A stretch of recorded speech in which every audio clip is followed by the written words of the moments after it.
Hey everybody, with the Consumer Technology Association, I'm Tyler Souters. We are the owners and the producers of CES, the largest, the most influential tech event in the world. And we are here to help you get CES ready. The show is almost upon us, January 7th through the 10th, 2020, as always in Las Vegas. And today, a broad, wide-ranging conversation about all things CES. The show is right around the corner, remember.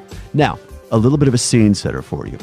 More than 60% of the Fortune Global 500 companies are at CES, and about 2/3 of Fortune 500 companies attend the show as well. Now, some more hard numbers. That total for CES 20, more than 4,500 exhibiting companies alone, and that includes more than 1,200 startups.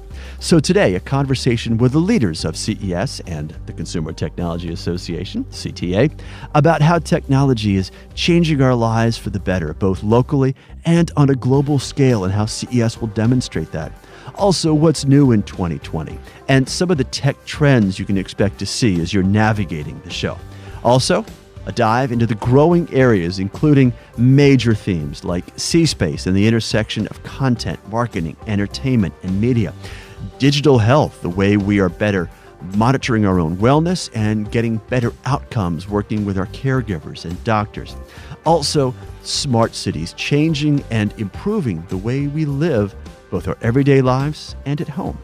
Also, a conversation with one exhibitor that is really turning heads at CES, at least in terms of how CES 2019 went. That is Bell. You know them most likely as a helicopter company, but there is so much more about the future of transportation that Bell is talking about. All of that is on this special edition of CES Tech Talk.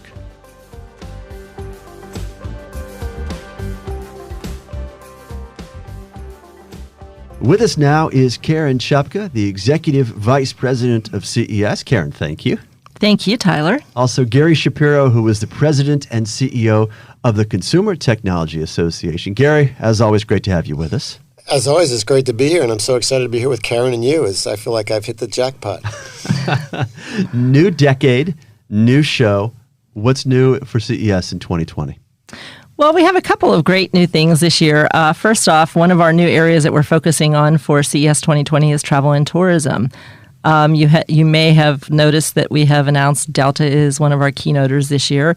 And part of the reason that we're looking at this category is because there's a lot of tech that's coming into play to help the consumer experience for how they plan their travel and then how they experience travel. So everything from booking to actually getting on airplanes or cruise ships and then ultimately getting to their destination. And then we also have a couple new programs that we're launching in our conference program. So for one area that we're focusing on this year is a track on diversity for all. And so it's basically just looking at diverse voices and how bringing diverse voices into community can help improve companies and improve technology as far as what the future will bring to us. And another program that we're working with is actually with the World Bank, and it's focusing on tech for good. And so in this area, we're actually looking at, in some instances, resilient products. So products that help you strive and thrive in the event of a disaster. And these are just some of the new areas that we'll be focusing on for CES 2020. Well, you mentioned the World Bank, Karen. And Gary, we're talking about tech changing our lives for the better, really on a global scale. And CES 2020 is demonstrating that far and wide. Well, Tyler, you mentioned that we are in a new decade, and that's kicking off the show. The show every year kicks off the year in a very positive way. We want to kick off the decade in a positive way. And what we're seeing more and more, if you want to go back compared to 10 years, we're seeing technology is starting to solve some of the most fundamental problems in the world. We're seeing it in transportation. We'll see it at CES, obviously, with electric cars and steps towards self-driving, all sorts of announcements coming. And we see it in the healthcare area, health tech, making us healthier, live longer, more enjoyable, safer lives. Technology is solving some of the problems that maybe surgery or drugs only were able to help attack 10 years ago. And as we move forward into the next decade, we're seeing a lot of good things happen. But we're also seeing important discussions occurring around privacy, for example, around artificial intelligence and self-driving, around jobs. All these are important things because technology is affecting all of these. And it's important that we get government into the equation. And we're doing that at CES with government leaders from around the world, with important discussions. One of the most important discussions, I think, will occur at CES, where we have the top privacy officers at Facebook, at Apple, from the Federal Trade Commission, discussing on the same panel where we should be going. Because it's the government appropriate role to help set the ground rules or the safeguards so that we can move forward as an industry, be innovative, and solve the most fundamental problems humans have. So two topics jump to mind when we're talking about this. One, on the global scale, the idea of resilience, right?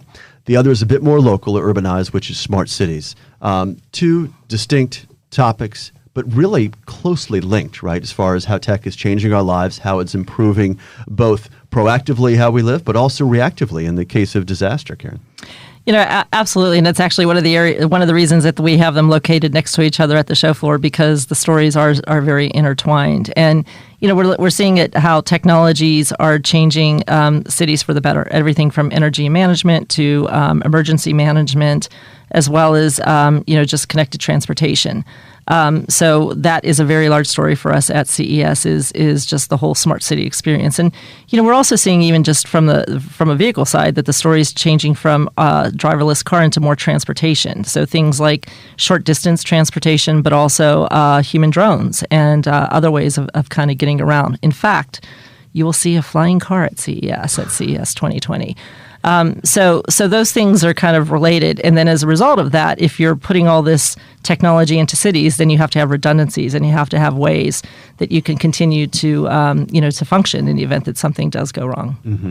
And that discussion, Gary, that you touched on, privacy is one element, but there are so many more that if it's becoming more and more of our lives, not just in our homes and the devices we own, but how we engage and interact and how we drive, how we walk, where we work. The idea of smart cities means industry and government have to work hand in hand, right? This shouldn't be a reactive effort, and this is where the conversation takes place. Absolutely. I mean, if you think about what's going on globally, we're moving into cities. 2/3 of us will live in cities in just a few years, where it used to be the opposite. And we're also getting older. And there's fewer people to take care of the people that are getting older. Technology comes into play there. And with smart cities, what we're thinking about is how do you provision a city? How do you make it green and cut down on the use of energy in a city? How do you provision it with food, with water? How do you get protection? How do you move people around? How do you educate people? And technology, actually, with this, what you see at CES solves all these problems. And government is, of course, playing an important role. They run in cities around the world, and we're increasingly seeing government officials from around the world using CES for inspiration, just the way we see corporate executives coming, because one of the major trends, again, from 10 years ago that didn't exist, is everyone wants to be innovative. They want to be a tech company, and they've recognized at the CEO level that they have to go across outside their vertical and see what else is going on and form the type of deals that are very important and relationships that will make their company grow, or actually just stay in business, because no one company could exist by itself anymore. It's impossible. So everyone's cutting deals. They're going outside their vertical. They're being innovative. They're doing different things. And they're using CES as a meeting place for that, which has changed. And we're doing it in the backdrop of major changes in technology. I mean, CES, one of the big stories at CES is 5G. For example, right. It's an ingredient technology. It's so important. Every 10 years, every turn of the decade, there has been a new G since 1980. And 5G promises so much more, and you're going to see that throughout the show in all sorts of different use cases and ways. A lot of business plans assume 5G is coming, and it'll drive us forward for the next 10 years. Mm-hmm. On that note, Karen, just within the last 5 to 7 years, CES has evolved from an overall narrative of being the home of the Internet of Things to what we're seeing now in the 2020s and expect to see, and that is really the intelligence of things. So when you look at the technology trends across categories, Gary mentions 5G, that's certainly one, but along those same lines of the intelligence, we're talking about AI, data and analytics, and I think I would put blockchain in there as well, perhaps. Blockchain and also voice. I mean, voice is also a pretty strong component of CES and products nowadays. And yes, I mean, AI is playing a role across every category at the show. It's kind of an area. There's a specific AI area at the show. But then we're also seeing how applications are rolling out in healthcare and in other vertical industries as well. So it's one of those driving factors that's kind of across all elements of the show. Mm-hmm. It's interesting because you mentioned this decade. I mean, The thing that's also interesting about CES is that we have over 4,500 companies coming to CES now for CES 2020, and they're coming from all over the world. And there's no one place that you're going to get to see so much technology, so many different industries represented, and actually now so many companies that aren't traditional tech companies coming to the show floor as well. Yeah, on that note, Gary, one of, at least in my mind, the most iconic images of CES 2019 was the John Deere exhibition space at CES and the enormous agricultural machinery that they had in place. It combines AI, it combines self-driving vehicles and other elements that drive efficiency and utility. One of the things I've heard you say again and again is that every company today is or needs to be a tech company, and CES shows that more and more. Absolutely. We've been saying that for a long time, and CES this year will prove it. We've seen non-traditional companies coming in previous years, you've mentioned, like Bell and certainly John Deere. Now we're seeing Delta and P&G and so many others that are coming there because first, a lot of executives from other companies, of course, are there for inspiration, for deals, just to know where the future is going. But now companies saying, we want a presence here. We want to make a statement to show the world that we are focusing on technology, which is distinguishing us from our competitors. And they're also out there saying, we are open to business. We want to cut deals with you, and you. We want you to come to us. And that's an invitation. And what's really interesting, the other side of that, though, is with these big companies positioning themselves, the other side is the new companies, the Eureka Park, where we have almost 1,300 startups. And what we're seeing is the big companies are going there to cut deals, to invest, to be a customer, to provide mentorship, along with the investment community, the media, and others. So CES really is, we say we own CES. We know we don't own CES. The industry, the future owns CES. It is the one place in the world that business people, media, investors, and others can come, and they can focus on the possibility of the future in terms of solving our biggest problems. Mm-hmm. We talked about data earlier. Karen, I know you personally are data-driven in terms of being in the business sector and the decisions you make. Let's look at some of the objective elements of CES 2020. Where's the real growth you're seeing, especially in the heart of the tech sector right now? I think there's a couple key areas where we're, continuing to see growth. And one of them we talked about a little bit earlier today, which is healthcare. Healthcare is one of our fast-growing categories. And, there's a lot of new technologies basically coming out in that area. So another area that is growing, and coincidentally we talked about also, is smart cities. We're seeing growth year over year on that category. Another category that is just a strong category at CES and continues each year to have every major player there is in vehicle and transportation. Right. Driverless car, but then like I had mentioned earlier, we're also seeing other forms of transportation coming in to help tell that story. And so that's another area that's strong at the show. All right, Karen, what about some of the other areas of growth, of excitement that you see at the show that maybe are what we would consider non-traditional tech spaces? Sure. Actually, one of our really another growing area that I didn't mention earlier is an area called C-Space. And it is a place that focuses on advertising, branding, content, and entertainment. And this is one of our growth areas. It's kind of a little bit different in a sense that there are some experiential displays over there. And then a lot of the space is really dedicated to private meetings because companies come there to showcase what their new digital platforms are for the year. But then we also have a lot of the streaming companies there. So we have like Hulu, NBC Universal, Pandora, social media companies. It's really just become a really big buzz and hub of the show.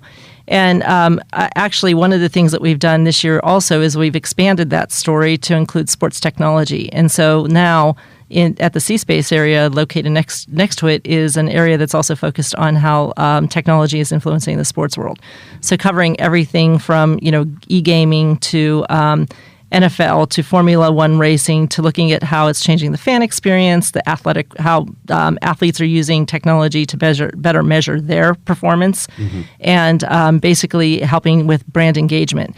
So it's really a kind of a dynamic, complete, distinctly different feel part of the show, but a fast-growing and exciting part of the show.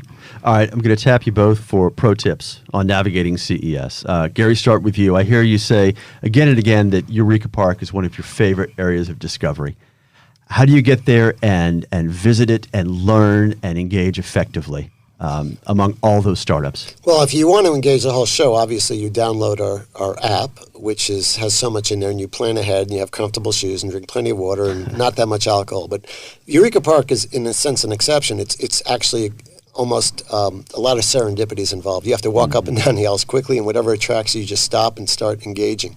But there's so many companies, there are 1,300, that you can't actually visit every booth. And obviously you can't even visit then the rest of CES. So you have to be careful. For the rest of the things, you should experience some things that are out of your comfort zone. You should be open to the new at CES, because that is where innovation will occur. That's where new relationships will occur. You should use every opportunity, from cab lines on down to the bus to walking around, to ask questions, be friendly. Everyone there wants to get something out of the experience, which means meeting new people, seeing new products and services, being inspired, and walking away with like 1,000 different ideas for the whole year, which is what we hear from journalists, we hear from startups, we hear from people who go there. It is a 4-day experience which carries with you for at least 6 months and gives you a lot of material to go on. And it's just, you have to be aware and open to new things to really get the most of it.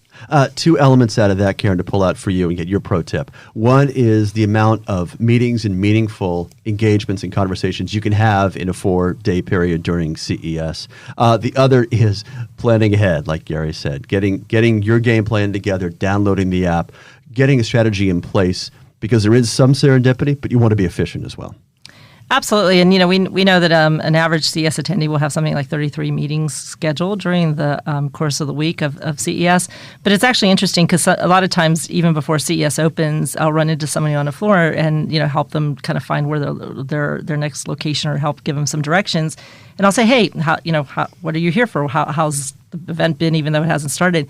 And it's funny how many people have said, it's amazing. I came here for a meeting that's happening tomorrow, but I accidentally bumped into this person, and I made a deal that I would have never imagined could have happened, and the show hasn't even started. It's been an awesome show. And I think that kind of ties into the serendipity part that Gary talks about. And let me jump in, Karen. If you could do one thing, it's to plan your days. So you try to spend a day in each facility. That way you're not moving around the city. We have, of course, plenty of transportation and buses you should look into. But to the extent you want to use your time the best, there are conferences in different facilities. There are exhibits in different facilities. If you look at the conferences that you want to go to and plan your meetings in that facility, you'll have a much more efficient, you'll see a lot more, you'll get a lot more done, and you'll put on just as much shoe leather walking around and get those steps in. Yeah, higher efficiency, more opportunity, right? Final question for you both. CES 2020 in one word. Karen? Amazing. Gary? Fabulosus. All right, fair enough. Karen Chupka, Executive Vice President of CES. Gary Shapiro, President and CEO of CTA. As always, a fabulous conversation. We're on the eve of CES. Can't wait to see what's ahead. Thank you, Tyler. Thanks. Great. Bye. With us today is Michael Thacker. He is EVP of Technology and Innovation at Bell and a veteran of the CES Tech Talk podcast. Michael, great to have you back with us. Thanks for joining us today. Great to be back. At this time last year, we were talking about Bell's initial presence at CES and what you expected, and this foray into the forefront of connected technology and the future of transportation and where innovation was leading Bell. All right, here you are 1 year later. Are you far enough removed from CES 2019 to reflect on all that it was and all it meant to Bell? No, I think we absolutely are. Our entree in 2018 was really a reintroduction of Bell to the world as a technology and mobility company. And last year was an expansion of that, where we had the opportunity to bring together an all-star lineup of technologists to talk about how an air taxi fits into a multimodal mobility system. We introduced the Nexus and had a great opportunity to talk about how the ecosystem would actually work. It was all that we talked about last year and more in terms of both the opportunity to engage with both the ground autonomy and smart city communities that were around us, but also with the larger ecosystem of the public and the cities where these vehicles are going to be flying. What was the reaction you saw from a first-person perspective as attendees came by your booth and saw clearly one of the most eye-catching displays of innovation across the entire show in 2019. The quadcopter, right? Also, I should say, AKA the Batcopter, as I heard a lot of people refer to it. It was, again, just so eye-catching, so sharp. Midnight black as well. I mean, there was just so much to see and experience even before you got to the booth. So obviously we garnered a lot of attention. The booth was full from the firing gun till the end of the show, with people getting a look at the Nexus and seeing how it could impact their lives, how it would work in the cities that they live in. We had people from all walks of life coming through, and obviously got a great reaction of people seeing what it would really take. Not a cartoon, not something that, may or may not work, but something that shows the reality of what it takes to actually lift 5 people through the air across a city. I think people appreciated the reality of it, the size of it, and what it could mean for them. Michael, you've been working on this project for so many years now. Did it do anything to bring the idea even closer to life for you? That you're actually engaging with potential customers, potential passengers, hearing their feedback, their questions, their excitement for what this presents? Absolutely. It definitely took the conversation forward as we were able to engage with many different communities, potential customers, and obviously the public that would be riding on the aircraft, to get feedback on what felt good, areas that we could improve, a lot of questions around how the vehicle would work in a city. And frankly, when you come to our booth this year, you're going to see the next step in that conversation where we really talk about the city ecosystem that's going to be needed to have the entire system work and have it transition seamlessly from the rest of the mobility system within a city. So you'll see our mobility operating system in action with Nexus flying around Nexus City. And it's going to be an exciting way to move the conversation forward yet another step to understand the infrastructure needs, whether that's the vertiports, the electric power infrastructure, the fleet management system, all the things that we're going to need to actually take these aircraft and bring them to the flying public. So before we dive into what's ahead for Bell Helicopter at CES 2020, let's talk about that year in between the last show and the upcoming show, Michael, and what you have learned as a company. And let's start with infrastructure, right? It's still to some degree theoretical, but you must know exponentially more a year later after all of this public feedback and engagement. We absolutely do.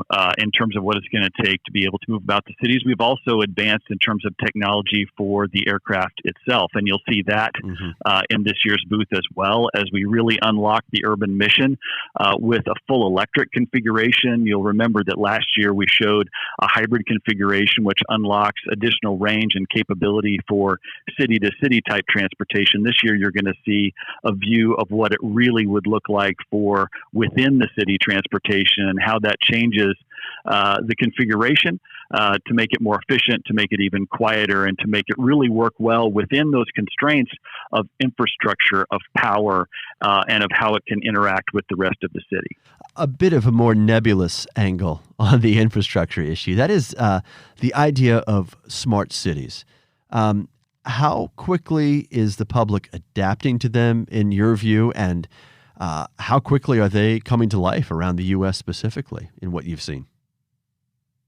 So I think there are really two answers to that question. In terms of the communities adapting to them, I think that's happening relatively rapidly in terms of the items that are available. As more modes of transportation become available, whether it's ride sharing or scooters or those things, people are using those as they're available and using them to make their life more convenient, more livable.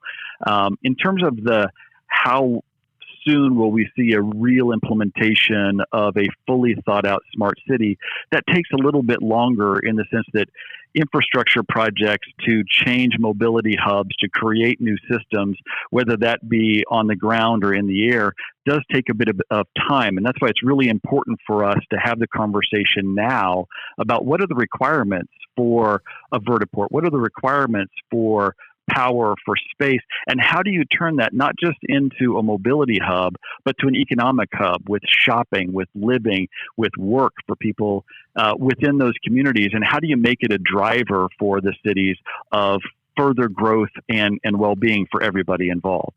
And I think that piece is going to take some years to develop because the planning for those is really going on right now. And that's why we need to make sure that what we're talking about here with Nexus gets incorporated into those plans so we can take advantage of that when they come to be.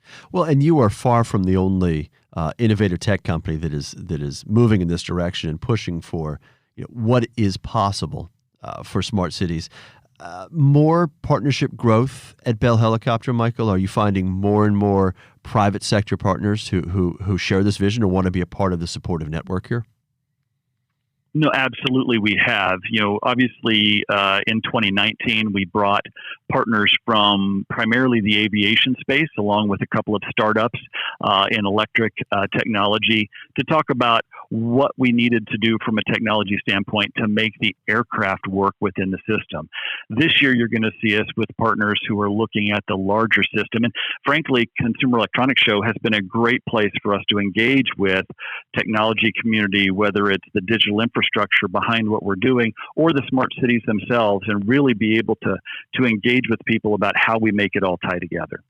So turning now to 2020 and the show, you have a very high bar to clear based, let's be honest, Michael, based on what Bell presented at 2019. You certainly have the advantage of being on attendees' maps, right? I think even if you're not in the smart city space or the transportation technology space, Bell is somewhere you want to go. It's a bit of a destination booth based on last year. So how do you leverage that and how, if it's even possible, do you top it in 2020? Well, we appreciate that. Obviously, we garnered a lot of attention, and that was great for Bell. I think it was great for CES. I think it was great for the conversation around mobility. And we absolutely intend to move the conversation forward and go beyond even what we shared last year. So when you come to the Bell booth this year, you will be able to engage in what a smart city environment would look like. You'll be able to get within an entire ecosystem in Nexus City. And see both the new Nexus 4EX, 4-ducted full electric aircraft flying about that city, as well as the autonomous pod transport, moving cargo goods, things like critical medical transport. And behind all that is our mobility operating system that ties it all together and makes sure that it works seamlessly, is monitored for health and safety, and is actively engaged throughout the entire process. And you'll be able to go right into that and see it for yourself and see what it's going to look like. In addition to that, you'll see the next member of the Nexus family in the Nexus 4EX live and in view, just like the 6-duct Nexus was last year. Mm-hmm. As a longtime tech innovator personally, and a career-long engineer, Michael, how do you approach CES? I mean, you have, your quote-unquote day job, we'll call it, but you've got to be in place and engaging for so many hours a day. But what do you do with the time you get that you're not mandated to be there or have to be at the booth engaging with clients and customers? Where do you go? What do you usually seek out? Well, CES is such a smorgasbord of great ideas that there is a tremendous amount to see. I have a few particular interests of my own, in addition to scouting out who is doing things that would be interesting to partner with Bell and making sure that we make those connections.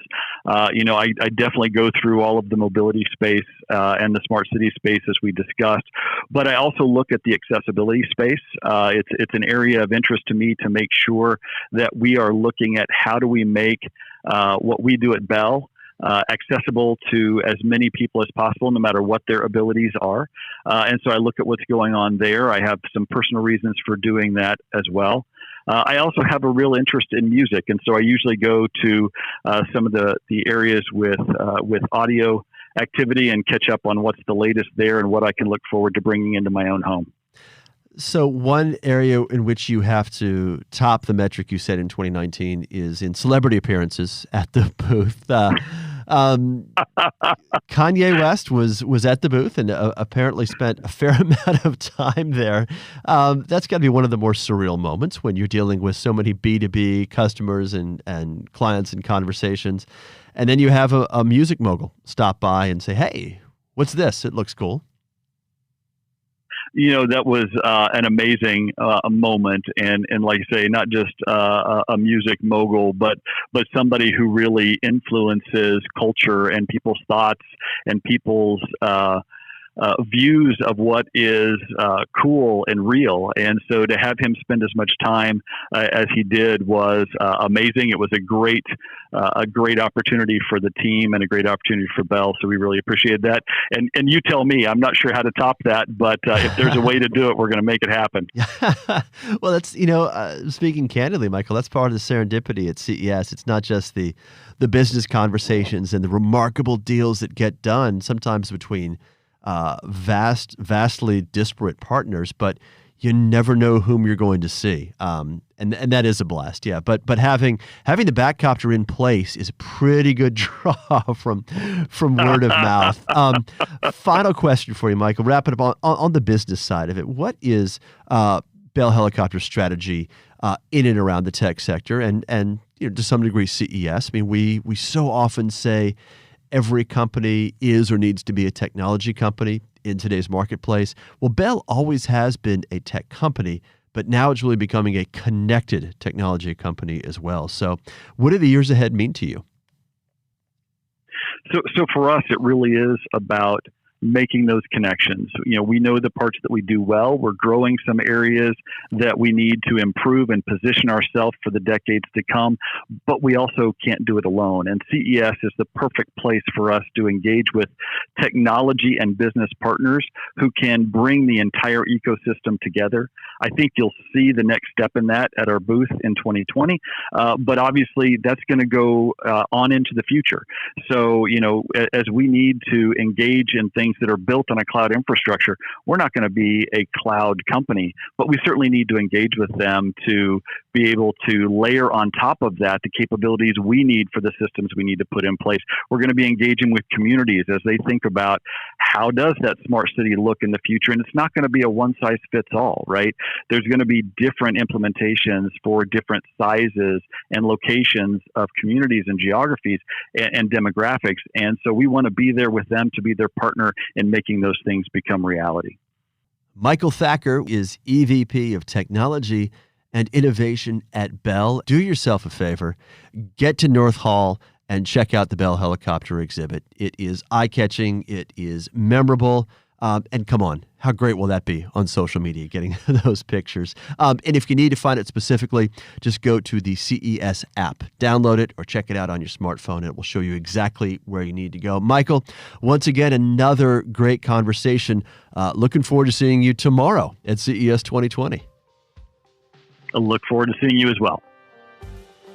All right, coming up next time on CES Tech Talk, a series of conversations with a different group of insiders at CES 2020, the media, the international outlets and journalists who are covering CES, not just in 2020, but in years past as well, and most likely for many years to come.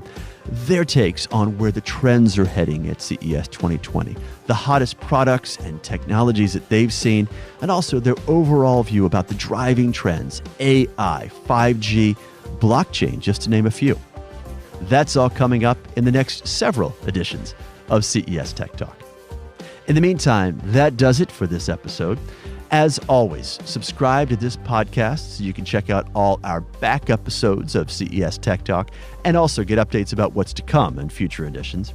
And do yourself a favor, download the CES 2020 app. You can plan your own agenda, you can find the speakers and the panel and conference sessions you really want to see, even locate all the exhibitors whose newest innovations you want to see and touch and try while you're at CES 2020. And if you need more information, just go to the website, ces.tech. A reminder, the show itself, January 7th through the 10th in Las Vegas. And as for the podcast, none of this would be even remotely possible without our true stars, our executive producer, Tina Anthony, and our senior studio engineer, John Lindsay. You all are the best in the business. I'm Tyler Suiters. Let's talk tech again soon.